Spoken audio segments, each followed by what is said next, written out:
isn't there isn't a lot that we can say definitively about how voters will respond to these things. At least prior to the pandemic, this wasn't a topic that a lot of people paid much attention to. At least I can personally attest to. Despite this, it's something that is important for us to understand. So I'm going to highlight the findings of my talk and then really dive in quickly. First, the first finding is going to be that the state Republican resistance of Medicaid expansion led to worse healthcare outcomes for their own constituents. However, voters in these states responded by blaming the federal Democratic Party and the Affordable Care Act for outcomes, even though the outcomes these voters were experiencing were largely due to Republican resistance of Medicaid expansion. So ultimately, what I'm going to show you is the Republicans benefited from harming the healthcare of their own constituents. And this is something that sort of flies in the way of the way we think the democratic governments ought to function. The causes of rural healthcare disparities are multifaceted. First is from a demographic standpoint, rural communities are sparsely populated, which means that healthcare professionals don't face strong incentives to provide healthcare to rural communities. There aren't very many people. So if you're sort of an enterprising healthcare professional, it doesn't make much sense to set up shop in a rural community just based on monetary incentives. But rural communities are also older. They tend to be less healthy. They also people living in these communities also tend to make life decisions that make them more risky in terms of health provision. More importantly, they tend to lack health insurance. All of these factors make it to where the private health insurance market is not particularly likely to provide healthcare to rural communities. Moreover, rural culture, in terms of resistance to public health, especially public initiatives, contributes in a lot of ways to individuals not receiving the healthcare that they should or following directives related to public health in rural communities. Moreover, dominant explanations relying on explanations related to rural, especially rural white individuals' racial attitudes and racism explain why there is some resistance. So a lot of resistance from rural communities to universal healthcare, for example, have to do with voters thinking about who they believe these policies help, rather than who these policies actually do help in practicality. In a related project, I showed that most of the health benefits of the Affordable Care Act have been received by middle-aged white men in rural communities. Almost all of the health benefits have been absorbed by these people. However, a lot of these groups have high levels of racial animus or racial resentment, which does not translate these sort of experiences into support for the system. Instead, they believe fictionally that the healthcare system helps Black Americans and not white Americans. And so this sort of leads just on average to rural communities being underserved. The argument that I advance in my dissertation is that partisanship plays an underappreciated role in this dynamic as well. At the elite level, we can think of Mitch McConnell's famous declaration that he wanted to make Barack Obama a one-term president, and that was his goal. There are a litany of examples from Congress and state legislators sort of announcing attempts to undermine federal policies solely for electoral reasons. So if your political party is pushing a healthcare reform, as was the case during the Obama years, there are partisan incentives for Republicans at the state level in particular to try to sabotage the policy from succeeding, because they believe the voters are going to credit Barack Obama and the federal Democratic Party for those things. Moreover, we know from a variety of research over the last 60 years that partisanship simply blurs voter accountability.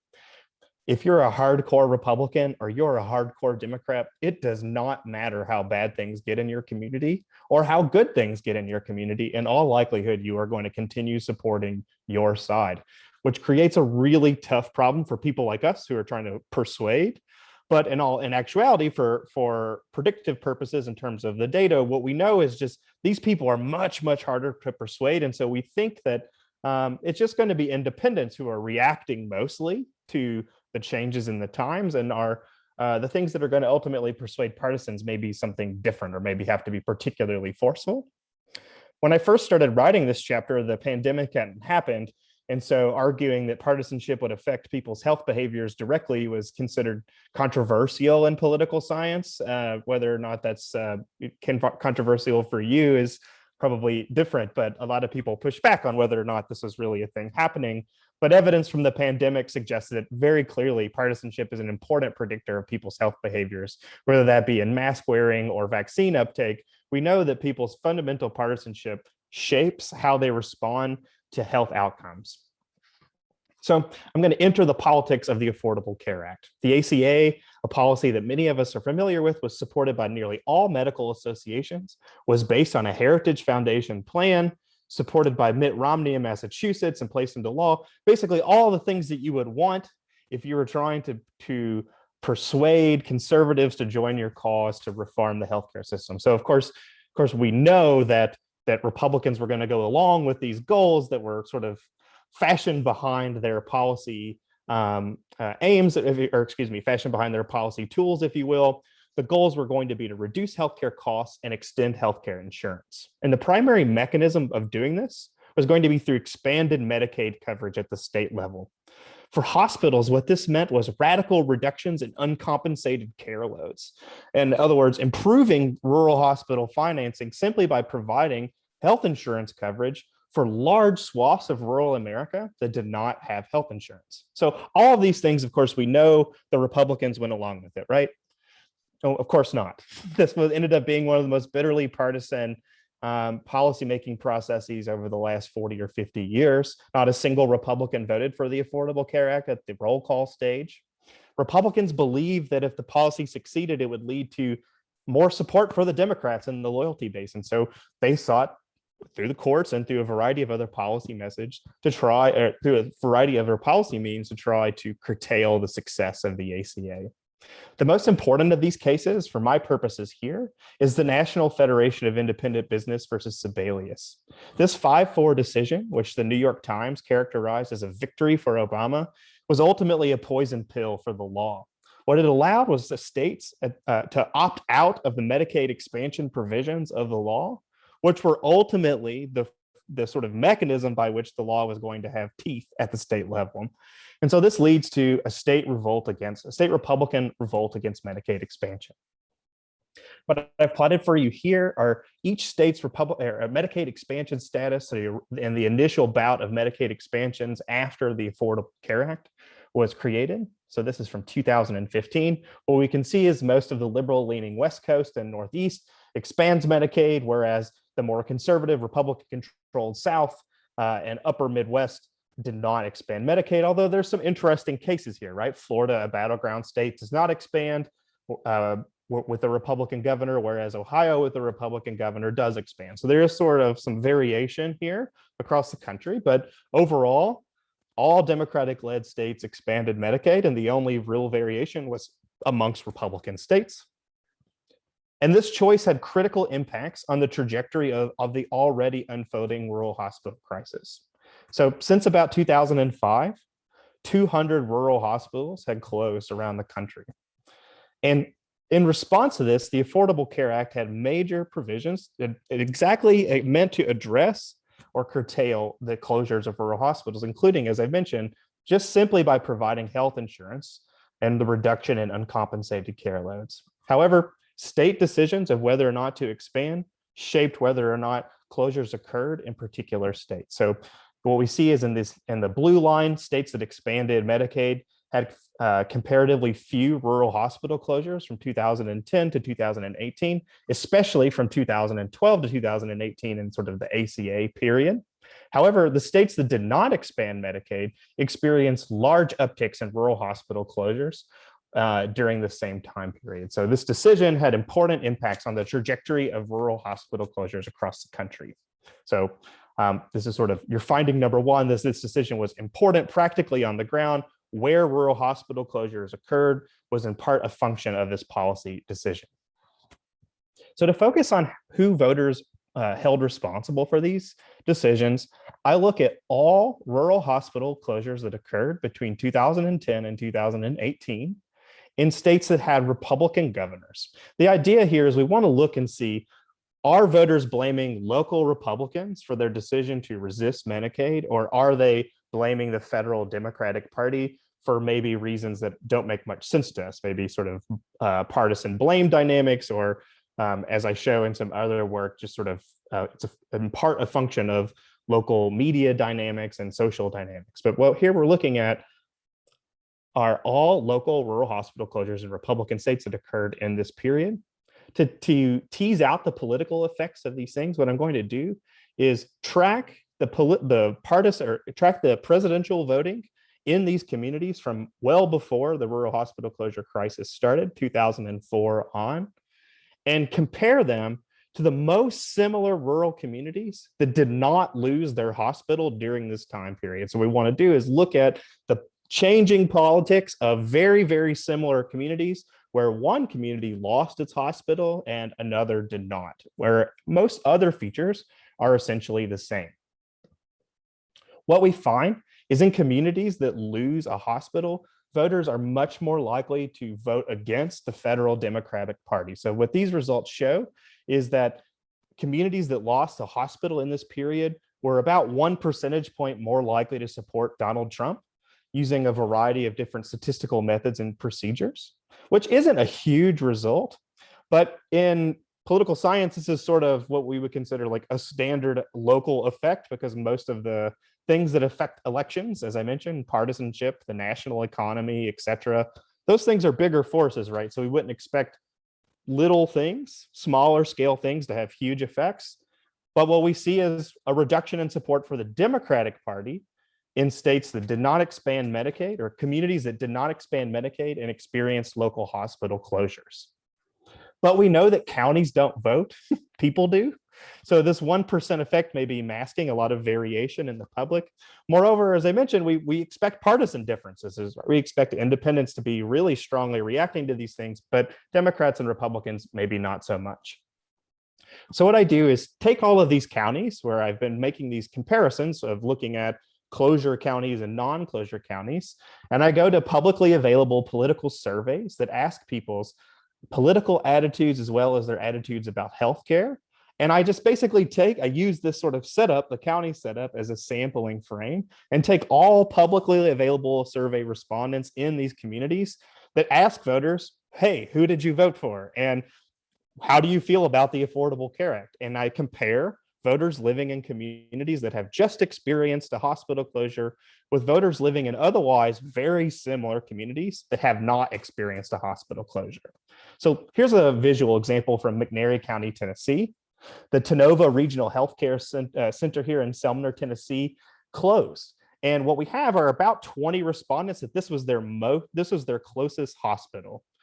They were about 5 or 10 minute drives each of these respondents from this local hospital. After the hospital closed in 2016, the closest hospital for these 20 respondents was at minimum 30 minutes away in a sort of average car ride, and was across state lines in Mississippi. To visit a hospital in Tennessee, which, in some insurance networks is a requirement, the closest hospital is nearly 40 minutes away. So estimates from public health professionals suggest that increases in this kind of a distance, from having a local hospital to having to drive 40 minutes, can increase mortality by upwards of 6%. So this is a huge, huge public health loss for these rural communities, something that's happening all over the US during this time period. So what we want to do is look at, how do these voters vote and respond to the changes in their communities relative to voters in other communities that did not experience these closures? What I find is a gigantic effect for independents. Independents are 10 percentage points more likely to support Donald Trump, or were 10 percentage points more likely to support Donald Trump in rural communities that experienced hospital closures, in comparison to independents in rural areas that did not experience closure. So in comparison to an already conservative leaning bias, this sort of bad outcome that is clearly a function of state Republican policy decisions, independents are blaming Barack Obama, the federal Democratic Party, and crediting Donald Trump for these things. And what we see is no movement for Democrats and Republicans. There's essentially no evidence that Democrats and Republicans are electorally influenced by these things. However, if you really, really cut the data and dive into it, you can see that there's some evidence that rural Democrats become more Democratic, which is maybe what we would expect, but it's sort of a ceiling effect with them. They're already quite Democratic, so it's hard to estimate, a change from 99% Democratic to 99.9%, but that's essentially what we're looking at. So this is pretty compelling evidence that voters are blaming federal Democrats for local hospital closures, local ACA failures, if you will, even though they were sort of a product of Republican state inaction. But what about Republican state officials? Maybe they're being blamed too, or maybe they're being held more responsible. I'm unfortunately here to report that that is not the case. First off, because of the staggered election cycle, state officials are just generally not likely to be held accountable for lots of different things. So if you think about it, states vote for governor and state legislatures at all different times. And so the political forces that may be salient during a presidential election or the voters may be paying attention to because politics are important, they just don't occur during state election cycles. And oftentimes what this leads to is voters simply just voting based on partisan cues or their thoughts of the president when they think about state politics. But just in case the sort of staggered cycle wasn't enough, what I did was estimate all of the same models you've seen at the county level and at the individual level, looking at Republican gubernatorial candidate support pooled for all of those years so that there's basically tons and tons and tons of data, and then looking at changes in Republican gubernatorial voting in those staggered elections. And what you find is basically nothing. If anything, local rural hospital closures in red states led to increased approval for these local Republican governors, although that estimate was very, very much imprecise. And so my work suggests that essentially state Republican decisions to try to stymie the Affordable Care Act and caused worse healthcare outcomes for voters in their communities, but voters responded by blaming the federal Democratic Party. So oftentimes when we're wondering why hasn't there been more of a push in the South for universal health insurance, well, in part, this is because the Republican Party has been successful at resisting this policy change and causing worse outcomes and then blaming it on big government and the Affordable Care Act. And so that's sort of a hard thing for us as organizers to get around this sort of the strategic situation that we may find ourselves in when the Democratic Party controls the White House, which is red states are going to try to make things fail. It's important to know that and for us to understand that voters are going to likely blame the Democratic Party for that. And so we have to be able to sort of organize back and rely much more on our base and sort of core partisans during those swing years when the Republican Party might be trying to ultimately intentionally undermine Democratic policies. So with that, that's my paper. I could keep going, but I think we're running out of time. I can show you basically, if you keep looking, independents say that the economy in their local area is way, way worse after hospitals close. They're also less likely to support the Affordable Care Act by something like 10 or 15 percentage points. And so ultimately what I show is the Republicans benefited from making things worse off for their own voters, which is not something we think should happen. And this relates in many ways to other work that I have, which focuses on the historical evolution of healthcare attitudes. So I focus on how the desegregation of hospitals in the South after the creation of Medicare led to sort of the connection of racism, and healthcare attitudes for, I shouldn't say the first time, but earlier than we think or earlier than we anticipated. A lot of scholars connect Barack Obama's ascendancy in the ACA as sort of being the starting point of how race and racism connected to healthcare. And I think people who pay attention to these things know that that's a silly thing to think, that race and racism didn't start affecting politics until Barack Obama got there. Race and racism are core to American politics. So I show that at least as early as the 1960s, attitudes about race have been impactful for people's healthcare attitudes. I also show that this isn't sort of something that we should give up on because we can get beyond partisan politics. So several states, Republican states at that, have gone to ballot initiative processes to try to expand Medicaid. And that's been incredibly successful because without the partisan cue informing voters what they should believe, they tend to react and use different heuristics and use different cues to vote. And so there is some hope for policy success beyond the partisan arena. I also look at how other identities help explain people's health behaviors in terms of race, gender, sexuality. And finally, a lot of my work studies the influence and political processes that give rise to state health policies. With that, I listened to you talk, and I apologize for the quick rambling through something that I've given 100 times at exactly 35 minutes, but never once at 24 minutes.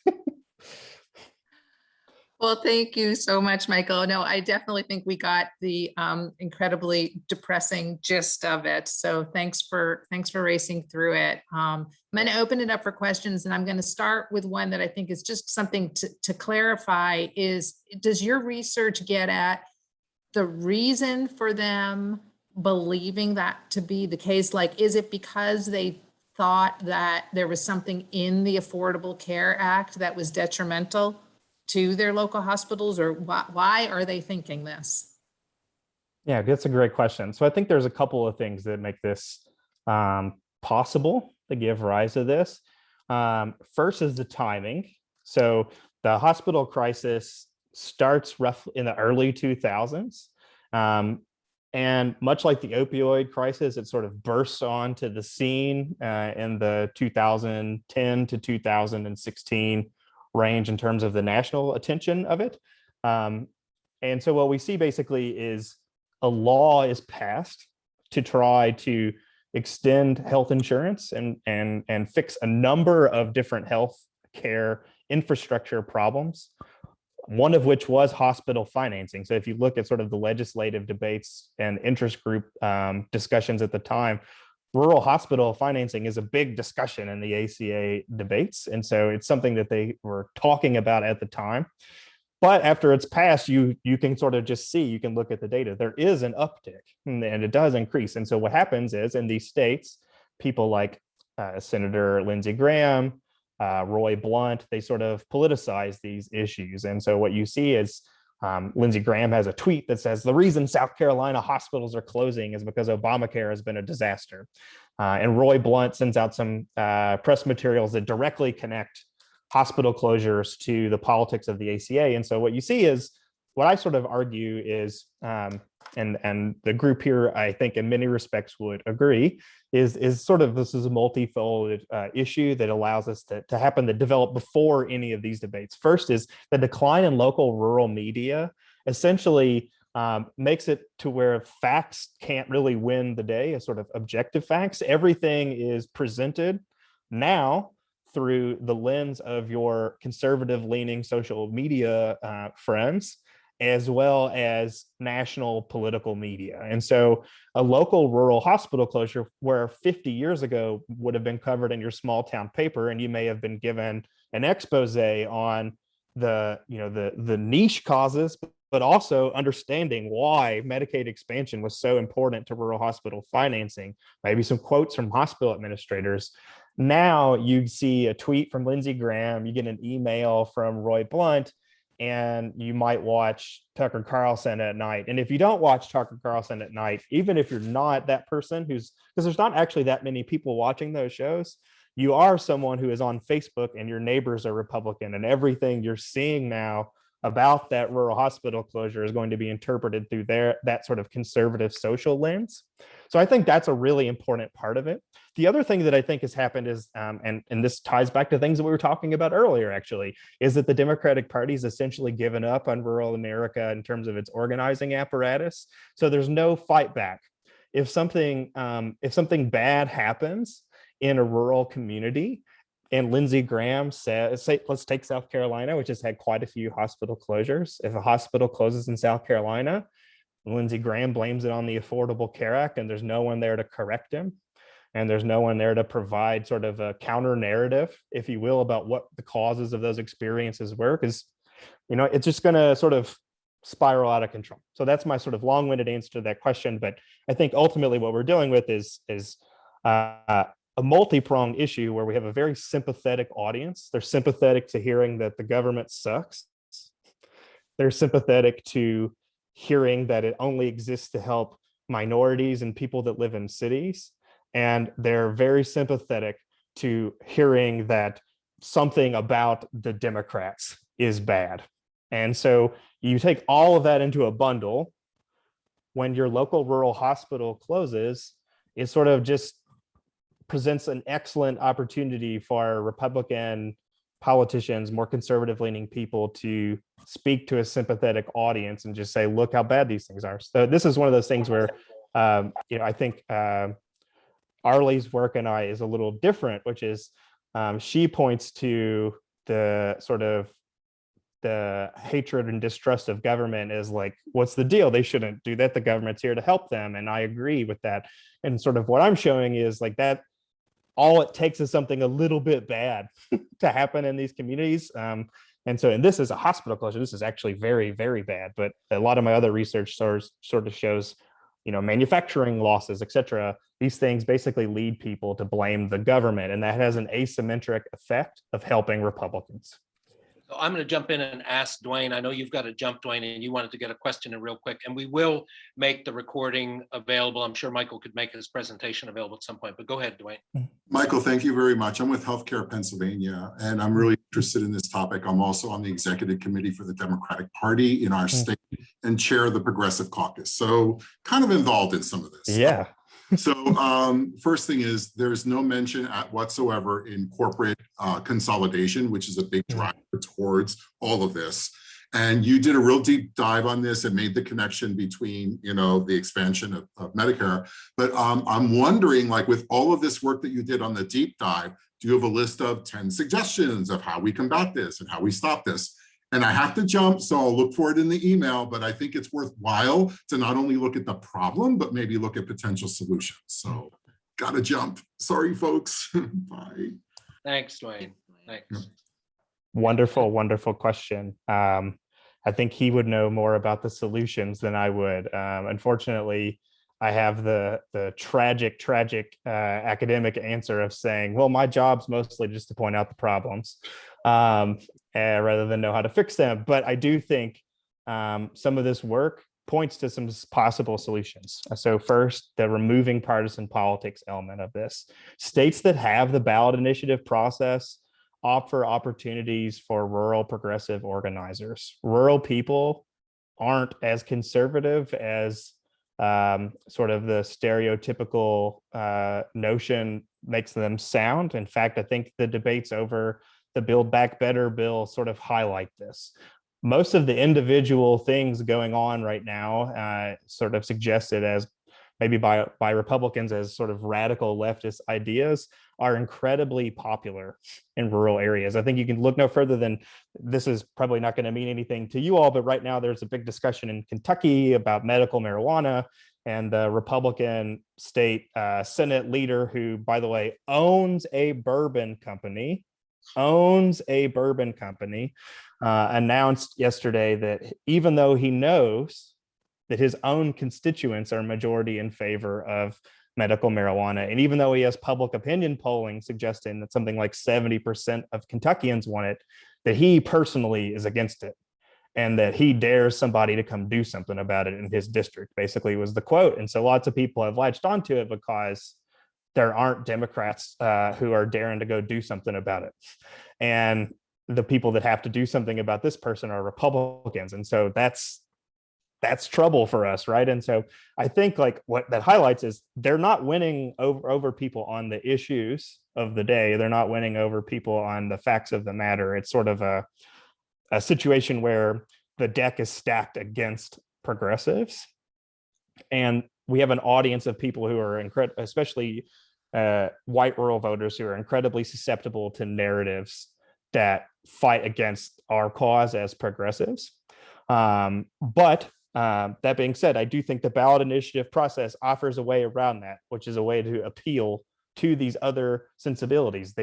Most voters actually do want expanded Medicaid. Most voters actually do want medical marijuana. Most voters actually do agree with the progressives on these issues. It's just a function of getting around Republican elites who are not for those things.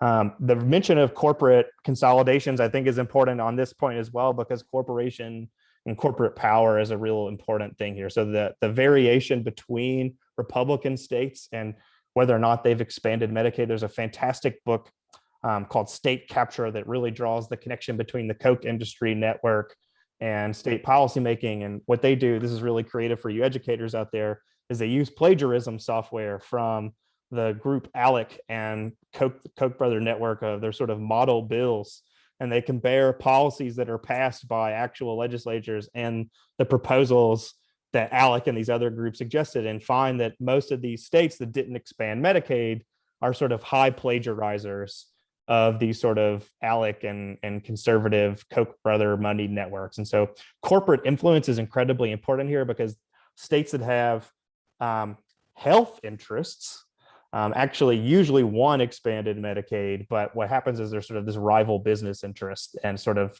tied into the Koch small state network, if you will, and that can explain a lot of these processes. So I think, unfortunately, the optimism that I have being via the ballot initiative also has to be tempered via these corporate influences, because that also gives them some room to play too. But yeah, I think the focus of how do we get around this is what I'm working on now with Jonathan, with Metzel, who was here before. We're working on focus groups together where we're interviewing Southern vaccine resistant people in rural, urban, Democratic, Republican, Black, white communities who have had traumatic experiences with COVID, either personally or in their immediate family, but they're also sort of, at least in the case of the more conservative leaning groups, they're hesitant about the vaccine for a variety of reasons, with the idea of sort of taking those narratives and trying to reverse engineer a messaging campaign that we're going to launch in Tennessee next year to try to increase vaccine uptake, using the things that we've learned from these conversations with people on what they don't trust about the government and what they don't like about the vaccine, to try to, rather than lecture, Erica, this ties into a lot of your work, rather than lecture, take these lessons and speak to rural voters on their own terms, using their own values and culture to talk back. And so that's sort of my optimistic way, is like, well, I don't know that I have the answers, but I'm trying. Cynthia, you had a question comment in the chat box. Do you want to put that out for Michael? Sure. Hi, Michael. I look forward to hearing more about that focus group work too. The New Rural Project has been doing a lot of vaccine work in rural counties. So would love to, I don't know what the timing is, but anyway, would love to, see some of that work. So my question was for our in North Carolina, what I've been looking at has been how party affiliation has changed from 2008 to 2020. So in some of these places, it's the southern, the South and North Carolina, where like their counties where 70% of the folks, regardless of race, they were all registered Democrats in 2008. You get down to 2020 and it's like a third. And when you parse it out by race, it's basically the white voters who have shifted dramatically away from the Democratic Party. And so I'm curious, as you look at these things, like the timeline seems to be about the same. So I don't know if you did any correlation with that, also showing, maybe that's the piece where you're saying the Democrats get more entrenched, because what's remaining in a lot of these rural counties are that the Democratic Party is minority party now. Because of that white shift, where it used to be probably a majority white party. And so those folks that are left are those most dedicated to the Democratic Party. And then the others are like the more entrenched, or they move from Democrat to Republican, or Democrat to unaffiliated, which is our version of independent. So they didn't all just move to Republican, they may have moved to the middle. So I'm curious if you've looked at that. Absolutely. So I haven't used party ID as an outcome in any of my actual empirical analysis, but that's definitely inherent in my discussion and my theorizing. And I think you can actually see it in the data. So from what I see in my work, I find similar trends with white voters and white voters only. Interestingly, about North Carolina ends up being around the top 5 in rural hospital closures. And if you look at a number of other rural health indicators like opioids and stuff like that, these are other chapters of my work. You can see that North Carolina ranks amongst the worst. And so it wouldn't shock me in the least if there was a connection there between registration status, party registration, party affiliation status, and these outcomes.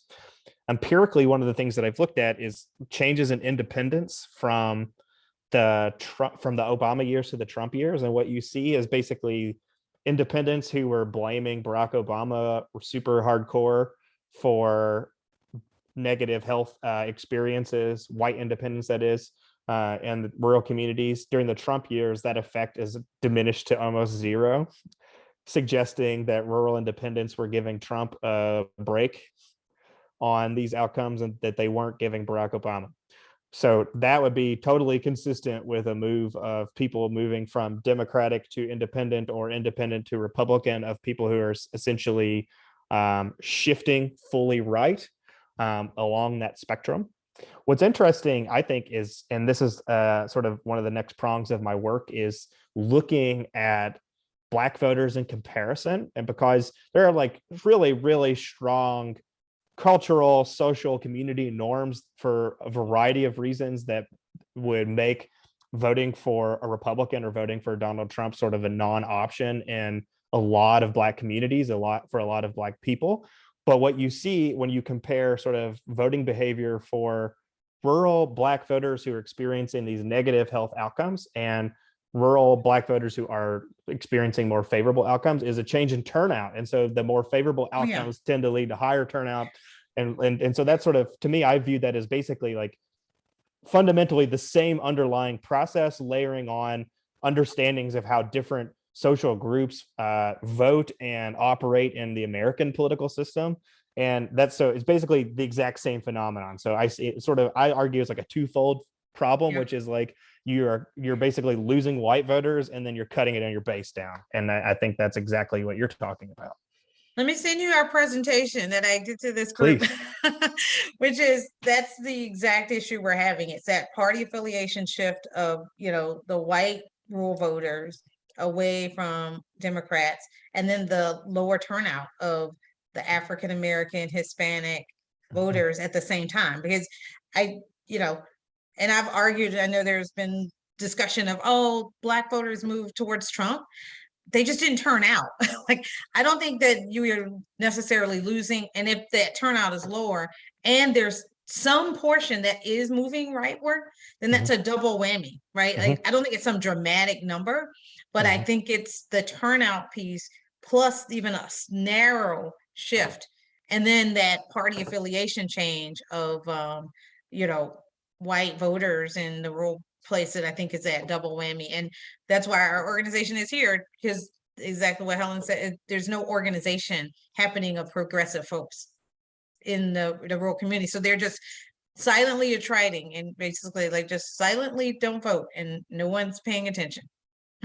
It sounds like we're in 100% agreement on that. And it's a misfortune too. I actually think it's a really big miscalculation. One of the main things, so when I presented my dissertation to my committee a little while ago, one of the things that they enjoyed most about it had nothing to do with any of my sophisticated empirical stuff, which was, it was just showing them how democratic rural America actually is in comparison to notions of what we think it is and how organized, or how the lack of how organized it is.